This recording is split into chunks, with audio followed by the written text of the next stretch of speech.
오늘 말씀은 요한복음 16장 25절부터 33절까지입니다. 주제 말씀은 내가 세상을 이겼노라. 한 절씩 교독하시겠습니다. 제가 먼저 읽겠습니다. 이것을 비유로 너희에게 일렀거니와 때가 이르면 다시는 비유로 너희에게 이르지 않고 아버지에 대한 것을 밝히 이르리라. 내 이름으로 구할 것이요 내가 너희를 위하여 아버지께 구하겠다 하는 말이 아니니 이는 너희가 나를 사랑하고 또 내가 하나님께로부터 온 줄 믿었으므로 아버지께서 친히 너희를 사랑하심이라.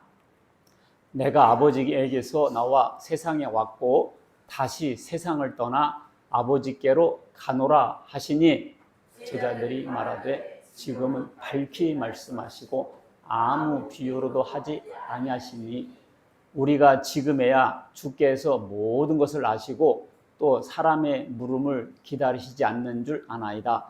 이로써 하나님께로부터 나오심을 우리가 믿사옵나이다. 예수께서 대답하시되 이제는 너희가 믿느냐? 보라, 너희가 다 각각 제 곳으로 흩어지고 나를 혼자 둘 때가 오나니 벌써 왔도다. 그러나 내가 혼자 있는 것이 아니라 아버지께서 나와 함께 계시느니라. 이것을 너희에게 이르는 것은 너희로 내 안에서 평안을 누리게 하려 함이라. 세상에서는 너희가 환난을 당하나 담대하라. 내가 세상을 이겼노라. 오늘 주제 말씀이 제일 마지막 문장에서 왔네요. 내가 세상을 이겼노라. 그럼 여러분들 읽으셨는데 다 까먹었죠?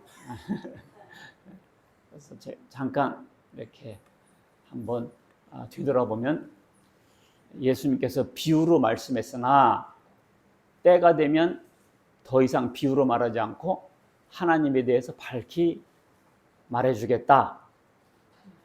그리고 내 이름으로 하나님께 기도하면 받을 것이다. 그리고 너희가 환난을 당하겠으나 평안을 누리고 담대하라. 왜? 내가 세상을 이겼기 때문이다. 이런 말씀하셨습니다. 이런 말씀을 중심으로 예수님께서 세상을 이기셨다는 말이 무슨 말이고 또 나와는 무슨 상관이 있는 것인가에 대해서 말씀 전하겠습니다. 오늘 설교는 설교보다는 좀 공부식에 가깝겠네요. 설교는 들으면 금방 까먹어요. 근데 공부는 이게 잘 까먹지 않습니다. 딱 가르쳐 주니까. 자, 예수님께서 비유로 말씀을 하셨는데요. 비유로 말씀하신 이유가 있어요. 그냥 비유로 말씀한 것이 아니라 다 이유가 있었습니다. 1번 읽습니다. 시작. 성경의 예언을 이루기 위해서이다. 구약성경 시편 78편 2절 보니까 읽습니다. 시작. 내가 입을 열어 비유로 말하며 예로부터 감추인 것들을 드러내려 함이라. 이 성경 구절이 있었어요. 다윗이 예수님보다 1000년 전 사람이거든요. 그래서 다윗이 이렇게 말했습니다. 내가 입을 열어 비유로 말하고 예부터 감춘 것들을 드러내라. 이게 뭔 말인지 몰랐죠. 그랬더니 예수님께서 오셔서 비유로 말씀하시는 거예요. 그러니까 예수님께서 비유로 섞어가며 말씀 전하실 것을 이미 1000년 전에 다윗 선지자가 말씀해 놨다. 그 말입니다. 그냥 한 게 아니라 이미 비유로 말할 것이다 라고 말씀해 놓은 것을 예언을 성취하기 위해서 그리하셨다는 거죠. 마태복음 13장 34절에 보면 예수께서 이 모든 것을 무리에게 비유로 말씀하시고 비유가 아니면 아무것도 말씀하지 아니하셨으니 이는 선지자를 통하여, 이 선지자가 누구죠? 다윗이거든요. 말씀하신 바 내가 입을 열어 비유로 말하고 창세부터 감춘 것들을 드러내려 함을 이루려 함이심이라. 이 말씀을 따라서 하셨다. 그런 뜻이죠. 예수님의 행적은 그냥 한 것이 아니라 이미 구약 성경에 다 예언되어 있었다 그래서요. 제가 여러 번 강조했습니다. 오늘은 그 중에 몇 가지만 예로 들어보겠어요. 이사야 9장 1절 보면 전에 고통받던 자들에게는 흑암이 없으리로다. 옛적에는 여호와께서 스불론 땅과 납달리 땅이 멸시를 당하게 하셨더니 후에는 해변길과 유단 저쪽 이방의 갈릴리를 영화롭게 하셨느니라. 흑암 행하던 백성이 큰 빛을 보고 사망의 그늘을 진 땅에 거주하던 자에게 빛이 비치도다. 이사야 선지자가 한 800년 전, 예수님보다 800년 전 선지자거든요. 근데 스불론 땅과 납달리 땅이 어두운 지역인데 거기에 광명이 비칠 거라는 거죠. 이 말이 뭔 말인지 몰랐죠. 근데 예수님께서 스불론 땅과 납달리 땅에서 말씀을 전하셨습니다. 예수님은 흑암에 빛으로 오셨기 때문에. 자, 마태복음 4장 보면 나사렛을 떠나 스불론 땅과 납달리 지경 해변에 있는 가버나움에 가서 사시니 이는 선지자 이사야를 통하여 하신 말씀 이루려 하심이라. 그러니까 스불론 땅, 납달리 땅, 가버나움 땅 이런 데 가서 말씀을 전하셨는데 이미 이사야 선지자가 예언한 바였다는 것이죠. 자, 우리는 스불론 땅과 납달리 땅이 뭔지 잘 몰라요. 그래서 제가 오늘 지도를 갖고 왔습니다. 저기 납달리 땅 보입니까? 여기가 납달리네. 여기가 스불론이네. 이게 갈릴리 호수예요. 예. 이거를 통칭해서 갈릴리라 그런단 말이에요. 갈릴리. 그리고 가버나움에 가시니 여기 가버나움이고요. 그러니까 이게 스불론 땅이고 납달리 땅이다 그 말입니다. 여기가 갈릴리다 그 말이에요. 그러니까 여기가 나사렛이고요. 나사렛 예수라고 하잖아요. 이 그림도 처음 보신 분들 있을 거예요. 우리는 구약 성경 보면 그렇잖아요. 저도 가봤어요. 참 신기하고 우리가 언젠가 한번 예루살렘 성지 땅 가봅시다. 스불론 땅도 가보고 납달리 땅도 가보고 이 갈릴리 호수도 배 타고 가보고 참 성경에 있는 거 해보는 거요. 너무 재밌어 신기하고 이게 해외여행이죠. 예, 그 다음에 예수님에 대해서는 구약 성경에 한 50군데 이상 예언을 해놨어요. 50군데. 예수님이 메시아가 이런 분을 오실 거다고. 그러니까 로또 복권 6개 번호 맞으면 당첨되잖아요. 그러니까 예수님은 메시아에 대해서 구약 성경에 한 50가지 이상을 적어놨는데 그거를 다 이루면서 오셨어요. 자, 그 중에 몇 가지만 예를 들어보는 거예요. 낙이 새끼 따고 오신다. 은 30개 팔리신다. 창에 찔릴 거다. 이런 거. 스가랴 9장 9절 보면 네 왕이 네게 임하시나니 그는 공의로우시며 구원을 베푸시며 겸손하여서 나귀를 타나니 낙이 새끼니라. 예수님께서 예루살렘 성에 입성하실 때 그것이 낙이 새끼거든요. 예수께로 끌고 와서 자기들의 겉옷을 낙이 새끼 위에 걸쳐놓고 예수를 태워 가라. 그래서 예수님께서 낙이 새끼 타고 입성하시죠. 이야, 500년 전 선지자가 예수님께서 낙이 새끼 타고 가실 걸 미리 적어놓은 거예요. 그러니까 낙이 새끼 타고 딱 들어가셨잖아요.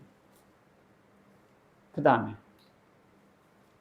스가랴 11장 내가 그들에게 이르되 너희가 좋게 여기든 내 품삯을 내게 주고 그렇지 않거든 그만두라. 그들이 은 30개를 달아서 내 품삯을 삼은지라. 은 30개. 은 30개가 뭐냐고요. 이 구약 성경에 이게 딱 써 있어요. 그랬더니 마태복음 26장 15절 가룟 유다가 그러는 거예요. 내가 예수를 너희에게 넘겨주리니 얼마를 주려느냐. 그들이 은 30을 달아주거늘. 그러니까 구약 선지자가 이렇게 다 써놨는데 그냥 세상 역사를 흘러가는 거죠. 지나고 나 보니까 딱 맞는 거예요. 그러니까 선지자는 예언했고 예수님은 그걸 이루었고 그러니까 이 말씀이 하나님 말씀이죠. 그러니까 예수님은 구세주죠. 그러니까 이런 걸 이렇게 가르쳐줘도 안 믿을까요? 그 사람들이 몰라서 안 믿지. 야, 나도 예수님이 이런 분인지 몰랐다니까. 어머니 뱃속부터 교회를 다녔는데 이렇게 똑부러지게 안 가르쳐줬어요. 그냥 뭐 이렇게 살아라 저렇게 살아라. 집에 와면 뭔 말 들었나 한 말 하나도 기억 안 나고 그러기를 날짜만 지나갔다고 해요. 이렇게 꼭꼭 씹어서 예수님이 그래서 메시아야. 왜 예수님이 구세주냐. 왜 예수를 믿어야 되냐. 이걸 설명을 해야 될 거 아니에요. 자, 찌르고 바라보리라. 그들이 찌른 바 그를 바라보고 그를 위하여 애통하기를. 장자가 죽은 것을 보고 애통하듯 애통하리라. 찌르고 바라본다. 이게 뭔 말이냐. 요한복음 19장 34절 시작. 그중 한 군인이 창으로 옆구리를 찌르니 그 피와 물이 나오더라. 또 다른 성경에 그들이 그 찌른 자를 보리라 하였느니라. 그러니까 찌르고 본다 하더니 창으로 찔렀잖아요. 예수님 피와 물이 쏟아져 나왔잖아요. 사람 쳐다봤단 말이에요. 그리고 애통했고 찌르고 본다. 애통한다. 스가랴 선지자는 뭐 확실히 모르고 썼겠죠. 하나님께서 감동 주는 대로 썼겠죠 그냥. 근데 이게 예수님의 십자가를 지실 때의 모습을 미리 말해놓은 거다 그 말이에요. 그러니까 이런 것처럼 예수님이 비유로 말한 것도 이미 구약 성경에 그가 와서 비유를 통해서 창세부터 감춘 것들을 얘기해 준다. 이런 예언이 돼 있었기 때문에 예수님이 비유를 하셨다 그 말입니다. 여기까지 이해하셨죠? 자, 예수님 비유로 말씀하신 이유가 두 번째. 시작. 창세 이후로 감추인 것들을 드러내기 위해서이다. 내가 입을 열어 비유로 말하고 창세부터 감추인 것들을 드러내려 함을 이루려 하심이라. 아까 시편 78편 2절 보면 예부터 감춘 것들을 드러내기 위해서 비유로 말씀하신다 그랬잖아요. 그걸 창세부터 이렇게 바꿔줬죠. 자, 그러면 창세로부터 감춘 것이 무엇이냐?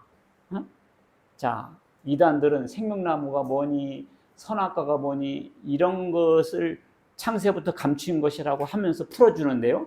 그런 것이 아닙니다. 창세로부터 감춘 것은 뭐냐? 그리고 예수님께서 무엇을 전하셨나 보면 알 수 있어요. 자, 예수님께서 창세부터 감춘 것을 전한다고 하시면서 무슨 말을 하셨냐? 첫 번째가 씨 뿌리는 자의 비유였습니다. 씨 뿌리는 자의 비유? 씨 뿌리는 자의 비유 아시죠? 자, 여기서 씨 뿌리는 자가 나가서 씨를 뿌렸는데 길가에 떨어짐에 새들이 먹었고 첫 번째. 두 번째는 돌밭에 떨어짐에 흙이 깊지 않으므로 금방 싹이 텄습니다. 그럼 해가 뜨니까 말라 비틀어 버렸고 세 번째, 가시떨기에 떨어지니까 가시의 기운에 쳐가지고 이 곡식이 자라질 않아. 그리고 네 번째는 옥토밭에 떨어지니까 100배, 60배, 30배 결실이 맺더라 그랬거든요. 이게 뭐예요? 예수님께서 창세부터 감추인 것들을 말씀하신다면서 이 말씀하셨다고요. 이것은요. 자, 여기서 씨 뿌리는 자는 예수님이고요. 그리고 길가밭이 뭐냐면요. 이거예요. 말씀을 전했어요. 그런데 나중에 물어보면 하나도 기억을 못하는 사람이 있어. 뭔 말 했는지 그냥 까만 것은 글자요. 이런 사람들이 있다고요. 재미 한 개도 없다 그러고 졸리기만 하나. 이 사람은 길가밭입니다. 길가밭. 이런 사람들은 새가 와서 먹잖아요. 마귀가 다 뺏어가 버려요. 듣는 족족 다 뺏어가 버려요. 그 다음에 돌짝밭은 뭐냐? 돌짝밭은 말씀을 들을 땐 이래요. 세상 이런 말씀이 어디 있단 말이냐? 아멘. 나 이런 말씀 처음 들어봐. 막 좋아합니다. 근데 집에 갔더니 남편이 어디 갔다 와!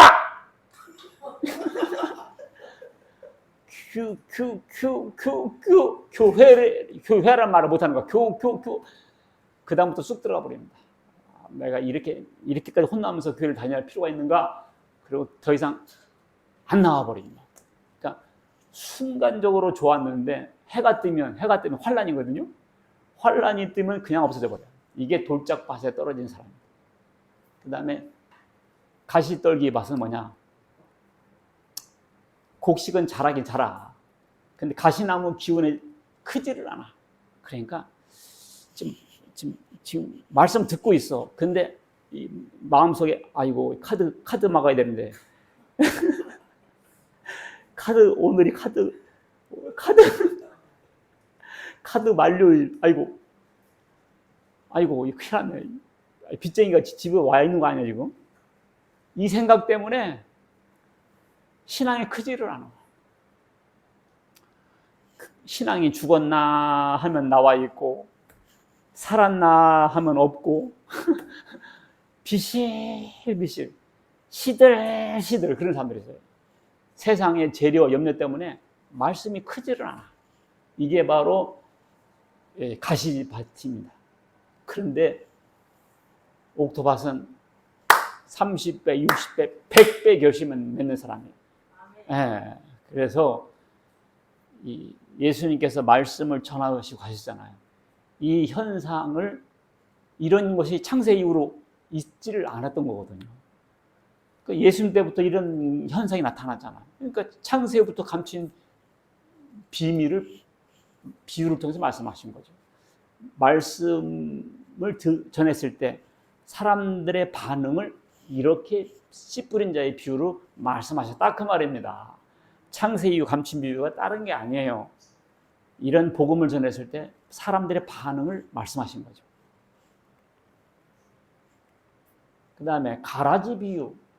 천국은 좋은 씨를 제밭에 뿌린 사람과 같으니 사람들이 잘 때 원수가 와서 가라지를 뿌리고 가고 싹이 나고 결실할 때 가라지도 보이거늘 종들이 와서 주인님, 이 가라지가 났어요. 가라지. 주인님이 가라지 씨도 뿌렸나요? 아니 분명 곡식만 뿌렸거든요. 근데 왜 가라지가 나오냐요? 주인님 이거 뽑아버릴까요? 그러니까 아하 원수들이 와서 우리가 잘 때 뿌렸구나. 가라지 뽑지 마라. 가라지 뽑으려고 하다가 곡식까지 뽑힌다. 냅둬. 추수 때 가라지와 알곡을 다 따로 분류할 거다. 그와 같이 마지막 날에는 의인과 악인을 천사들이 와서 갈라낸 다음에 이 가라지를 불에 집어넣듯이 지옥불에 던진다. 여기서 좋은 씨를 뿌렸다는 분은 예수님이고요. 악한 자는 사탄입니다. 이것은 교회가 생겼잖아요. 교회는요, 악한 자도 오고 의로운 자도 옵니다. 섞여 있어요. 섞여 있어요. 그런데 교회 왔는데 조금 현찮다고 이상하다고 해서 당신 교회 오지 마시오! 이렇게 뽑아서 택할 수 없다 그 말입니다. 그렇게 했다가는 그 전도자도 시험 들고 같이 딸려 떨어져 나가. 교회는 누가 왔을 때 문에 서가지고 당신은 들어오시오, 당신은 나가시오 이렇게 할 수가 없어요. 냅둬. 냅두라 했잖아. 냅두라. 그러니까 이런 현상을 비유를 통해 할 수밖에 없죠. 이런 것은 구약시대 때는 없었던 일이었거든. 예수님께서 비유로 이런 걸 설명하셨다고. 냅둬라. 추수 때가 오면 추수꾼은 천사들이 한다는 거예요. 추수꾼은 누구라고요? 천사들. 신천지 같은 데서는 일반 교회에 들어가서 전도를 해요. 그래서 자기네가 추수꾼이라고. 아니죠. 천사들이 추수꾼이라고 했거든요. 가라지는 교회 이단들 이런 사람들입니다. 다 기독교 교회라고 간판 붙이고 하잖아요.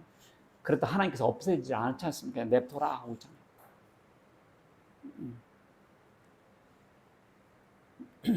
자, 그 다음에 여러 가지 천국 비유를 하셨네요. 겨자씨와 누룩의 비유. 천국은 마치 사람이 자기 밭에 갖다 심은 겨자씨 하나와 같으니, 겨자씨는 작은 씨입니다. 겨자씨 쬐까나요. 작습니다. 그런데 이것이 크면은 풀보다 커서 나무가 돼서 공중의 새들이 깃들입니다. 이게 뭐예요? 이게 뭔 말이에요? 천국은 마치 겨자씨 하나와 같다. 이게 뭔 말이겠습니까? 이게 뭐냐면요, 교회를 말하는 거예요. 교회는 겨자씨 하나같이 예수님이 이 세상에 땅이 떨어지잖아요. 오늘날 보세요. 세상에 전 세계의 교회가 커졌잖아요. 이 겨자씨 나무가 된 거예요. 교회의 성장을 천국이라는 단어를 써서 말씀하신 거예요. 교회의 성장. 그 다음에 또 비유로 말씀하시되 천국은 마치 여자가 가루 서말 속에 갖다 넣어 전부 부풀게 한 누룩과 같으니라. 이게 뭔 말이에요? 누룩이 뭐냐면 빵에 넣은 이스트거든. 이스트. 밀가루 우리 이제 보리떡. 그걸 개떡이라는 개떡. 쑥떡, 개떡. 근데 밀가루에다 이스트를 어떻게 돼요? 부풀잖아.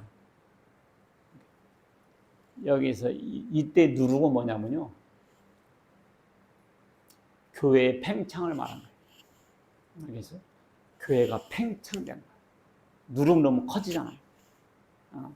우리 교회도 가루 서말 속에 넣은 누룩과 같이 부흥되기를 주의 이름으로 축원합니다. 네. 누룩이 어떤 데서는 나쁜 의미로 쓰였어요. 떡에 곰팡이 있으면 못 먹잖아요. 그때 누룩은 예수님 말씀 외에 다른 사람들의 교훈, 섞지 마라. 그때 누룩을 썼습니다. 그때는 부정적인 의미예요. 근데 여기서는 긍정적인 의미입니다. 교회의 부흥을 누룩이라고 말씀하셨어요. 천국의 세 가지 비유 읽습니다. 시작. 천국은 마치 밭에 감추인 보화와 같으니 사람이 이를 발견한 후 숨겨두고 기뻐하며 돌아가서 자기의 소유를 다 팔아 그 밭을 샀느니라. 예, 천국은 마치 밭에 감춘 보화와 같다. 사람 이를 발견한 후 어떻게 했어요? 기뻐하여 그랬거든요. 이건 뭐겠어요? 이것은 뭐냐면요. 어떤 사람이 밭을 갈다가 세상에 금은 보화를 발견했어요. 그럼 그 사람은 어떨까요? 마음이 으아! 하지 않겠어요? 생각해 보세요. 로또 복권 당첨 번호가 하나하나 맞다가 마지막까지 맞았다고 봅시다. 심장마비 걸려 죽는 사람도 있어요. 너무 좋아가지고.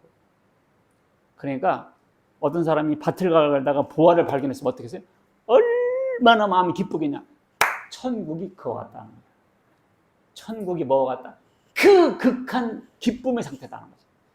마음의 천국을 이렇게 말씀하시고, 그리고 천국은 마치 좋은 진주를 구하는 장사 같으니 이 사람이 극히 값진 진주를 발견하며 자기의 소유를 팔아 그 진주를 삽니다.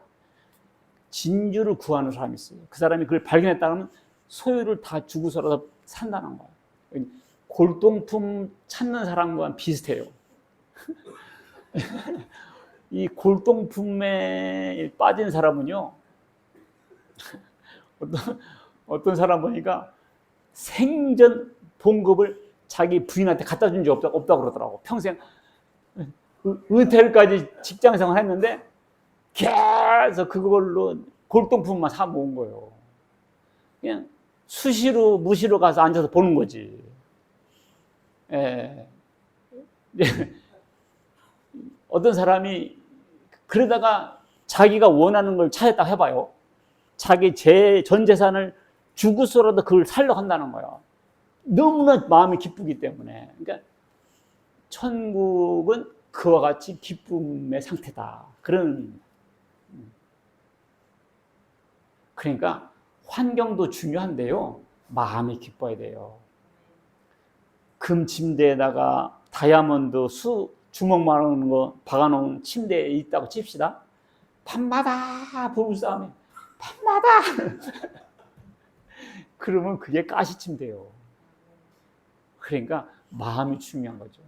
그러니까 천국이 환경적으로도 무지하게 좋을 거예요. 근데 예수님은 환경에 대해서 말씀 안 하셨어요. 이렇게 마음의 상태를 말씀하셨어요. 마음이 천국이야. 천국은 마치 바다에 치고 각종 물고기를 보는 그물과 같으니 좋은 고기는 담고 나쁜 고기는 버린다. 아니, 천국이 무슨 이런 게 있어요? 천국이 뭐 낚시터예요? 좋은 고기는 담고 나쁜 고기. 이게 뭔 말이고 이게? 그물과 같은, 이게 그물이 교회거든요. 전국과 세계에 그물을 쳐놨잖아. 교회의 그물에 사람들이 들어옵니다. 결국은요, 좋은 사람은 남고요, 나쁜 사람은 나갑니다.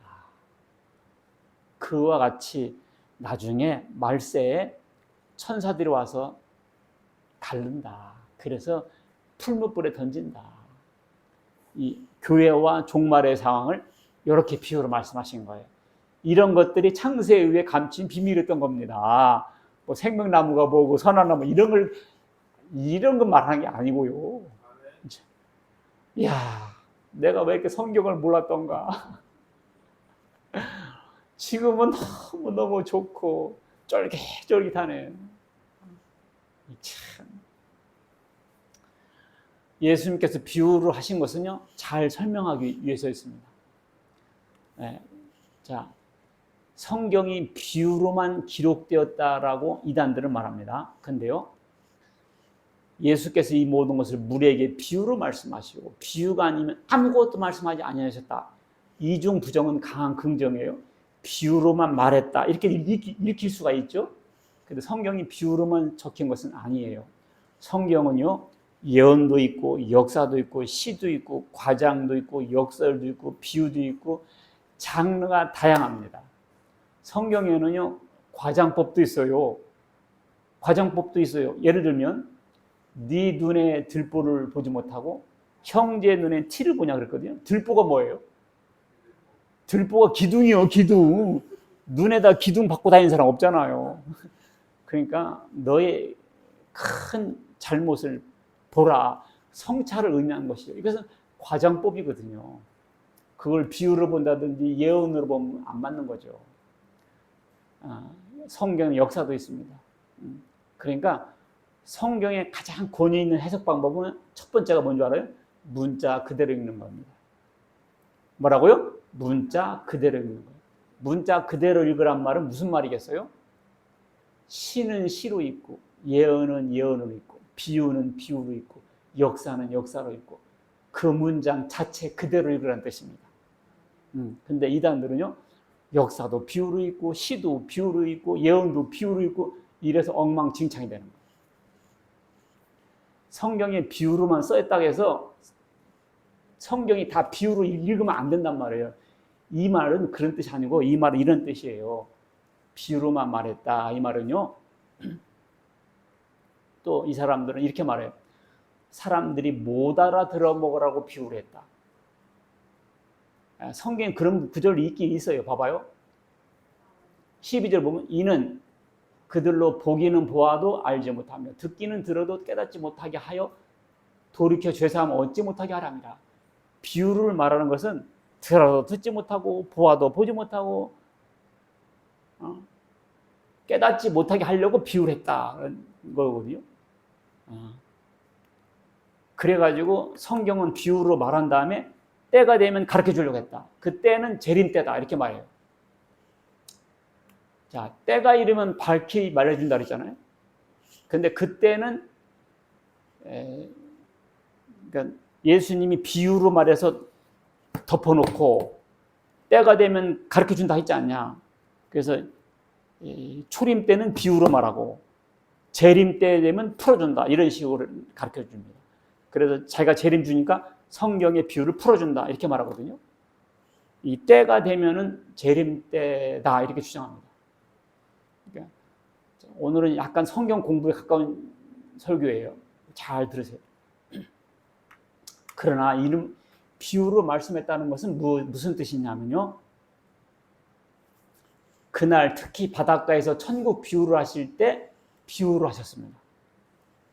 그래서 그날 마태복음 13장 1절부터는 여러 가지 비유를 하신 다음에 53절 예수께서 이 모든 비유를 마치신 후에 그러니까 가라지 비유, 누룩 비유, 감추인 바다 보석 비유, 진주를 구하는 이런 비유를 쭉 하신 다음에 이 모든 비유를 마치신 후에 그랬잖아요. 그러니까 비유로만 말했다 하는 말씀은 그날 천국에 관해 설교할 때 그때 특별히 비유로 말씀했다는 뜻입니다.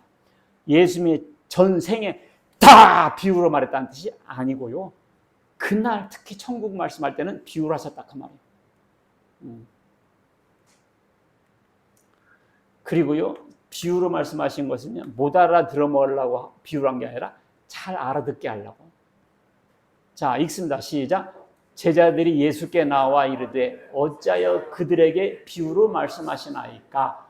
대답하여 이르시되 천국의 비밀을 아는 것이 너희에게는 허락되었으나 그들에게는 아니 되었나니, 무릇 있는 자는 받아 넉넉하게 되 없는 자는 그 있는 것도 빼앗기리라. 지금도 중요합니다. 시작. 그러므로 내가 그들에게 비유로 말하는 것은 그들이 보아도 보지 못하며 들어도 듣지 못하며 깨닫지 못함이니라. 봐봐요.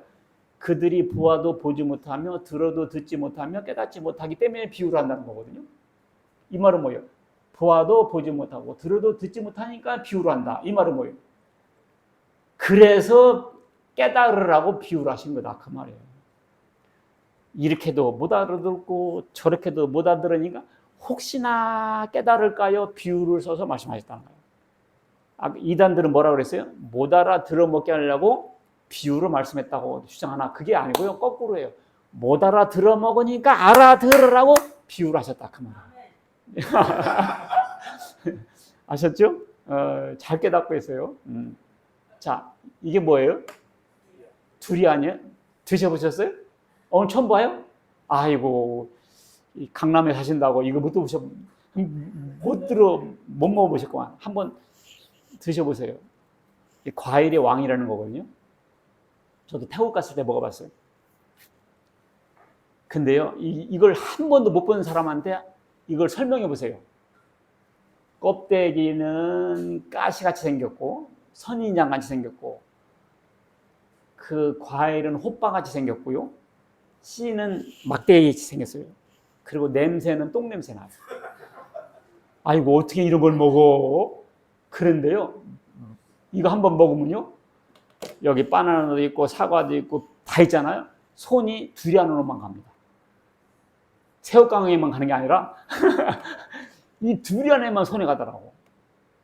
그래서 내가 한국 가면 이거 어떻게 해서 사 먹어야지 했는데, 한국 와서 보니까 4만 원, 5만 원, 6만 원씩 비싸서 못 먹겠더라고. 이게 그러니까 열대의 과일이거든요. 이걸 한 번도 못 본 사람한테 설명하려면 어떻게 돼? 선인장 같고 빵 같고 막대기 같고 똥 냄새 나고, 우리 그 전부 비유예요. 똥은 아니에요. 그러니까 우리는 천국을 본 적이 없어요. 그러면 예수님께서 우리에게 설명하려면 어떻게 돼? 세상 걸 들어 비유를 할 수밖에 없다, 그 말입니다. 그래서 예수님께서 그날 비유로만 말씀하셨다, 그 말이 천국에 대해서 말씀하실 때 특히 비유로 말씀하신 거죠. 세례요한이 목이 잘렸다든지 이것은 역사죠. 그리고 예수님이 나귀 새끼 타고 온다고 실제 나귀 새끼 타고 왔잖아요. 그걸 비유로 보면 사람이라고 봅시다. 그럼 사람 등 타고 왔다, 말이 안 되잖아요. 그건 예언이기 때문에 예언은 문자 그대로 가야죠. 왜냐하면 기다리던 사람이 헷갈리니까. 나귀 새끼 타고 오면 나귀 새끼 타고 와야지, 나귀 새끼가 사람으로 와버리면 기다리는 사람이 뻥친다, 그 말입니다. 그러니까 예언은 문자 그대로 가야죠. 그러니까 이게 말장난에 넘어가면 안 돼요. 때가 되면의 때는 언제냐? 30절. 우리가 지금이야 주께서 모든 것을 하시고 또 사람의 물음을 기다리시지 않는 줄 아나이다. 이로써 하나님께서부터 나오시면 우리가 믿사옵니다. 29절. 제자들이 말하되 지금은 밝히 말씀하시고, 지금은 지금. 그러니까 때가 되면은 언제? 2000년 후가 아니라 예수님 당시였습니다. 지금은 밝히 말씀하시고, 때가 되면 언제라고요? 예수님 당시 때 밝히 말씀하신 거예요.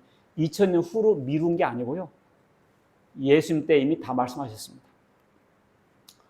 예, 2번 읽습니다. 시작. 내 이름으로 아버지께 구하면 주실 것이다. 자, 26절. 그날에 너희가 내 이름으로 구할 것이요. 그랬거든요. 그러니까 우리가 기초예요. 우리가 기도할 때 누구 이름으로 기도하라고요? 예수님의 이름으로. 어떤 사람은 기도시켰어요, 대표 기도. 그랬더니 어떻게 끝낼 줄 모르는 거예요. 계속 기도하는 거예요. 그럼 어떻게 끝내지? 예수님의 이름으로 기도합니다. 이걸 까먹은 거예요. 어떻게 끝내는지를 모르는 거예요. 그러니까 끝날 때 되는데 계속 이어가는 거예요. 아, 이 사람이 예수님의 이름으로 기도합니다. 이 종교의 의미를 까먹었구나. 이게 쉬운 것 같아도요, 잘 모르는 사람 많아요. 허경영 다니는 사람들은 허경영 이름으로 기도, 그런 것은 빵점이다. 그 말입니다. 통일교인들은 옛날에는 참 부모님의 이름으로 기도해요. 요즘은 아주의 이름, 아주가 뭔 줄 알아요? 자기 이름으로. 나자, 자기가 주님이 돼버려. 아주의 이름으로 이렇게 기도하면 안 된다. 그 말이에요. 이단들은 자기 교주의 이름으로 기도합니다. 그러면서 우리가 왜 이단이냐고 그래. 예수님의 이름으로 기도해야 되는데 자기 이름으로 기도하니까 이단이죠. 똑 부러지게 기도, 알겠죠? 딱 기도할 끝날 때는 뭐라고요? 예수님의 이름으로, 주님의 이름으로 이런 말 하면 안 돼. 예수 그리스도의 이름으로 딱 부르네. 주가 자기 교주거든. 똑 부러지게 해야 돼요. 예수 그리스도의 이름으로, 알겠죠? 왜 하나님이 예수님의 이름으로 기도하면 들어주냐? 너희가 나를 사랑하기 때문이야. 우리가 무슨 요청을 들어줄 때도요, 직접 와서 하면 안 들어줘요. 그 사람이 사랑한 사람을 통해서 들어오면 잘 들어줍니다. 그렇잖아요. 아버지한테 뭘 탈라고 해봐요. 직접 다 하는 것보다 엄마를 통해서 하면 잘 들어주잖아요. 그러니까 너희가 나를 사랑하기 때문에 하나님께서 기도를 들어주나. 시작. 이는 너희가 나를 사랑하고 또 내가 하나님께로부터 온 줄 믿었으므로 아버지께서 친히 너희를 사랑하십니다. 나도 이게 우리 자녀, 이게 아들들이 있습니다. 나한테 직접 잘해주는 것보다도 우리 아들들 잘해주면 내가 기분이 좋아요. 근데 우리 아들 까고 비난하고 그러면 내가 기분 좋겠어요? 예수님을 사랑하는 게 하나님께 사랑받는 비결이에요. 근데 사람은 이걸 모르고 예수님 십자가 못 박아 죽여버리고 하나님 나 잘했죠? 천벌받아. 예수님을 사랑해야 하나님께 사랑받아요. 이걸 모르고 예수님 십자가 못 박아 죽여버리고 채찍질을 때려버리고 하나님을 사랑한다 했으니 그게 통하겠습니까? 2번 시작. 내가 아버지께로 왔음을 믿었기 때문이다. 내가 하나님께로부터 온 줄 믿었으므로 아버지께서 친히 너희를 사랑하신다. 제자들이 이렇게 말했어요. 예수님, 하나님 일을 하고 싶어요. 하나님 일을 하고 싶어요. 28절. 하나님의 일을 어떻게 해야 하나님을 하오리까? 29절 읽습니다. 시작. 예수께서 대답하여 이르시되 하나님께서 보내신 이를 믿는 것이 하나님의 일입니다. 하나님께서 보내신 이가 누굽니까? 그렇지. 예수님을 믿는 것이 하나님 일이다. 그 말입니다. 그런데 자기를 믿는 것이 하나님 일이다. 이게 적그리스도. 이게 마귀입니다. 여기 하나님께서 보내신 이가 예수님이거든요. 근데 이 시대는 내가 기다. 이게 마귀들이다. 그 말입니다. 이 시대고 저 시대고 예수님이다. 그 말입니다. 내가 아버지께로 돌아갈 것이기 때문이다. 로마서 8장 3, 4절 보면 시작. 누가 정죄하리요? 죽으실 뿐 아니라 다시 살아나신 이는 그리스도 예수님. 그는 하나님 우편에 계신 자요 우리를 위하여 간구하시느니라. 예수님께서 하나님께로 가셨어요. 근데 그게 왜 우리에게 유익하냐? 예수님이 하나님 앞에서 누가 정죄하려? 죽으실 뿐 아니라 살아나신 이는 그리스도 예수시니 그는 하나님 우편에 계신 자 우리를 위하여 간구하시냐? 우리가 누굽니까? 우리가 누구예요? 아이고 뭐가 두렵. 박옥순. 예수님께서 승천하셨잖아요. 하나 앞에서 뭐 하시냐? 하나님께 박옥순을 하나님 박옥순이가 나를 믿었습니다. 박옥순은 무죄입니다. 무죄. 하나님이 재판장이고 예수님이 변호사인데 누가 정죄하냐? 백전 백서 할렐루야. 우리가 누구라고요? 나. 이거 내가 여러 번 가르쳤는데 뭘 틀릴까 봐 짜고짜고거리고 있어요. 이게 팍팍 이렇게 돼요. 그러니 예수님의 이름으로 기도하면 하나님이 팍팍 들어주시죠. 예수님 앞에서 이렇게 간구하고 계신데, 그러니 내 이름으로 기도하라 했잖아요, 예수님께서. 내가 세상을 이겼다. 이게 얼마나 웅장한 선언입니까? 만약 예수님께서 내가 분하지만 졌다, 미안하다, 이렇게 선언하고 갔으면 우리는 지옥이요. 그런데 예수님께서 내가 세상을 이겼다고 딱 선포하셨기 때문에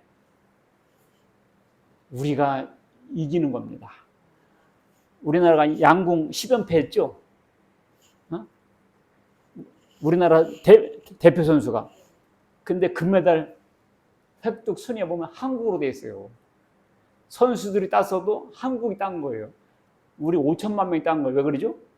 대표 선수니까. 뽑아서 갔잖아. 대표니까. 예수님 한 분이 이기셨잖아요. 그게 우리가 이긴 거예요. 우리가 예수 믿게 되면 예수님 승리가 우리가 승리가 되는 거예요. 아셨죠? 그래서 내가 세상을 이겼다가 우리와 연관되어 있는 겁니다. 1번 시작. 평안과 담대함을 누리게 하려 함이라. 읽습니다. 시작. 이것을 너희에게 이르는 것은 너희로 내 안에서 평안을 누리게 하려 함이라. 세상에서는 너희가 환난을 당하나 담대하라. 내가 세상을 이겼노라. 이게 얼마나 위대한 말입니까? 만약 여기 분하다, 내가 졌다, 다음 기회를 누리자, 이러면 우리는 뭐라고요? 지옥이었다니까요. 보라, 너희가 다 각각 제 곳으로 흩어지고 나를 혼자 둘 때가 오나니 벌써 왔도다. 예수님이 십자가를 질 때 제자들이 다 도망갔잖아요. 그걸 말씀하신 거예요. 그러나 아버지께서 나와 함께 계시느니라. 그런데요, 예수님을 칠 때 제자들이 다 도망갈 것도 스가랴 선지자가 예언됐어요. 읽습니다. 시작. 만군의 여호와가 말한다. 칼아 깨어서 내 목자, 내 짝된 자를 치라. 목자를 치면 양이 흩어지려니와 작은 자들 외에는 내가 내 손을 들이오라. 봐봐. 칼아 깨어서 내 목자, 내 짝된 자, 하나님 짝 예수님이잖아. 내 짝된 자를 치라. 목자를 치면, 예수님을 치면 양이 흩어진다. 예수님을 쳤을 때 양들이 다 흩어졌습니다. 그걸 말씀하신 거예요. 그걸 마태복음 26장 31절에 시작. 그때 예수께서 제자들에게 이르시되 오늘 밤에 너희가 다 나를 버리리라. 기록된 바 내가 목자를 치리니 양의 떼가 흩어지리라 하였느니라. 그러니 이래도 예수님을 못 믿냐는 거예요. 이렇게도 해도 안 믿는 사람들이 하나님 앞에 가서 무슨 핑계를 대고 변명을 하겠어요. 핑계할 수가 없어요. 이렇게 가르쳐줬는데도 안 믿었으니. 내가 세상을 이겼노라. 이게 어떤 말이냐면요, 마귀를 멸하기 위해서 예수님 오셨고요. 요한일 3장 8절 보면 죄를 짓는 자는 마귀에 속하나니 마귀는 처음부터 범죄함이라. 하나님의 아들이 나타나신 거예요. 하나님의 아들이 누구예요? 예수님이 나타나신 것은 마귀를 멸하러 오셨습니다. 땅꾼이 나타난 것은 뱀 잡으러 온 거예요. 예수님 이 세상에 사탄 잡으러 아예 오셨던 겁니다. 예수님은 사탄의 시험을 물리쳤죠. 첫 번째 시험이 뭐였죠? 돌이 떡이 돼서 먹어라. 두 번째가 성전 꼭대기에서 뛰어내려. 세 번째가 내게 절하라. 돌이 떡이 돼서 먹어라. 돌이 떡이 돼서 먹어버리면 예수님의 하나님의 아들이라는 걸 증명하는 거 아니에요? 근데 예수님은 왜 그걸 거부하셨을까요? 이 말 때문에 그렇습니다. 네가 하나님의 아들이어든 해보라 그랬거든. 근데 이미 하나님께서 예수님이 세례요한한테 세례 받으실 때 뭐라고 그랬어요? 이는 내 사랑하는 아들이요 내 기뻐하는 자라. 하나님께서 말씀하셨는데 그걸 증명할 필요가 있다 없다? 없다. 하나님께서 아들이라고 하셨는데 네가 아들이라면 증명해보라. 이 말이 틀렸다 그 말입니다. 그래서 예수님은 거부하셨습니다. 이와 같이 예수님은 사탄의 시험을 물리쳤습니다. 요한복음 12장 31절 시작. 이제 이 세상의 심판이 이르렀으니 이 세상 임금이 쫓겨나리라. 세상 임금이 누구예요? 나라고 하면 안 돼요. 이때는 세상 임금이 사탄입니다. 십자가로 쫓겨났습니다. 계시록 12장 12절 시작. 이는 마귀가 자기의 때가 얼마 남지 않은 줄 알므로 크게 분내어 너희에게 내려갔습니다. 지금요 마귀가요 심판은 당했어요. 불 이렇게 정죄는 받았는데 아직 집행은 안 됐어요. 우리가 재판 받아도요 이렇게 집행해도요 이것이 실제로 하려면 기간이 걸려 있어요.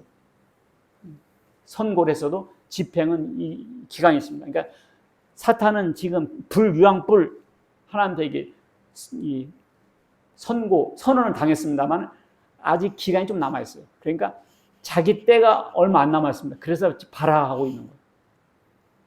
지금 사탄이 발악하고 있어서 지금 이렇게 이 세상이 난립니다. 읽습니다. 시작. 또 그들을 미혹하는 마귀가 불과 유황불에 던져지니 거기는 그 짐승과 거짓 선자도 있어 세세토록 밤낮 괴로움을 받으려. 마귀의 운명은 유황불입니다. 유황지옥불입니다. 이것만 알아도 큰 힘이 돼요. 사탄아, 너는 지옥이야! 여러분들은 각 한마디씩 하세요. 여기 있잖아. 불과 유황불에 너는 던져질 운명이야. 너는 지옥이야! 그 힘이 생겨요. 여러분들, 올림픽 할 때 어떤 사람은 녹화인 줄 모르고 막 기도해요. 주여, 주여. 녹화라니까. 근데 우리나라 이겼어. 이긴 사람이 녹화를 보고 있어. 알아. 이겼다는 걸. 그렇게 가슴이 졸이고 불안하고 합니까? 이미 결과를 알고 있어. 그래서 보는 거 여유 있게. 우리는 그런 마음을 가질 필요가 있어요. 결과를 알아버려. 우리는 이미 사탄의 지옥이고 우리는 승리요. 과정 중에 우리가 잘 모르니까 그렇게 애걸복걸 하는 거예요. 그러니까 강하고 담대하라 그 말입니다. 믿습니까? 그러니까 사탄은 패배하고 예수는 승리했고 십자가로 읽습니다. 시작. 통치자들과 권세들을 무력하여 드러내어 구경거리를 삼으시고 십자가로 그들을 이기셨느니라. 십자가는 패배가 아닙니다. 승리입니다. 부활하셔서 사망을 이겼습니다. 사망은 최후의 원수거든요. 그리스도께서 죽은 자 가운데 살아나셨음에 다시 죽지 아니하시고 사망이 그를 주장하지 못한다. 사망을 이겼습니다. 예수 믿는 사람은 어떻게 이기나요? 읽습니다. 시작. 무릇 하나님께로부터 난 자마다 세상을 이기느니라. 세상을 이기는 승리는 이것이니 우리의 믿음이니라. 예수께서 하나님의 아들이심을 믿는 자가 아니면 세상을 이기는 자가 누구냐? 없다. 예수를 믿는 자만 세상을 이길 수 있습니다. 세상은 사탄입니다. 자, 오늘 내가 재밌는 거 하나 가르쳐 줄게요. 읽습니다. 시작. 귀 있는 자는 성령이 교회들에게 하시는 말씀을 들을지어다. 이기는 그에게는 내가 감췄던 만나를 주고 또 흰 돌을 줄 터인데 그 돌 위에 새 이름을 기록한 것이 있나니 받는 자밖에는 그 이름을 알 사람이 없느니라. 자, 흰 돌을 주겠다 그랬거든요. 감추었던 만나가 뭘까요? 감추었던 만나를 준다는 거예요. 감추었던 만나를 이단들은 자기네 교리라고 그래요. 6,000년 동안 감추었다가 너에게 준다. 이렇게 말하거든요. 감추었던 만나가 뭘까요? 감추었던 만나는요, 예수 그리스도에 관한 복음입니다. 십자가는 감춰졌던 거예요. 이 복음을 말합니다. 흰돌을 주천. 흰돌이 뭘까요? 흰돌을 한자로 하면 뭐예요? 백석. 그래서 백석대가 있는 겁니다. 흰돌, 백석. 가끔 보면 흰돌교회, 백석교회 이렇게 많아요. 그러니까 이단들은 흰돌을 자기 교주라고 그래요. 자기네 교리를 듣게 되면 교주가 그리스도임을 깨닫게 되면 그게 흰돌을 받았다고 그래요. 그 돌 위에 새 이름 이만희 이렇게 안상우, 정명석, 허경영 이렇게 새 이름이다. 예수님 이름 아니고 자기 이름이다. 가르칩니다. 받는 자밖에 알 사람이 없다. 그래서 자기네 교리를 배운 사람 외에는 모른다. 이렇게 가르치거든요. 우리는 계시록을 모르니까 누가 가르쳐주면 그런 갭에다 빨려 들어가요. 여기서 감추원 만나는 뭐예요? 복음. 힌돌은 뭘까요?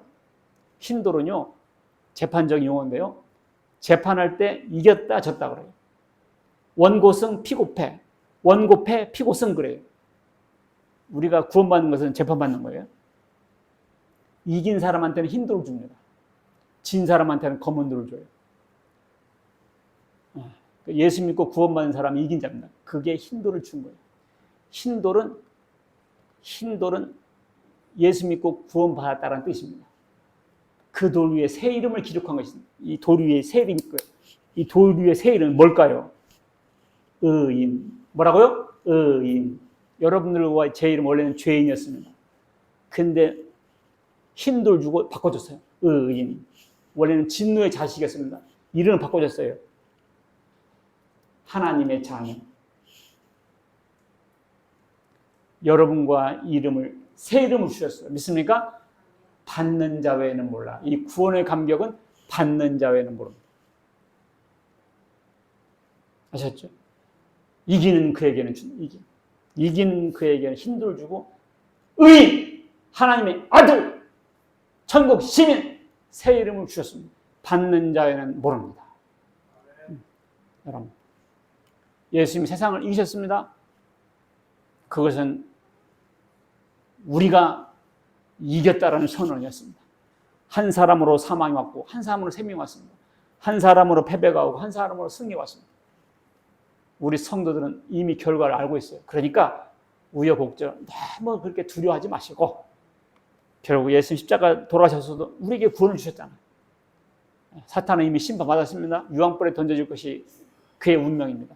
여러분과 저는 평안을 누리시고 담대함을 갖는 여러분과 제가 되시길 주의 이름으로 축원합니다. 아멘. 기도하겠습니다. 하나님 아버지 감사합니다. 환난을 당하였으나 강하고 담대하라. 내 안에서 평안을 누리라 말씀하셨습니다.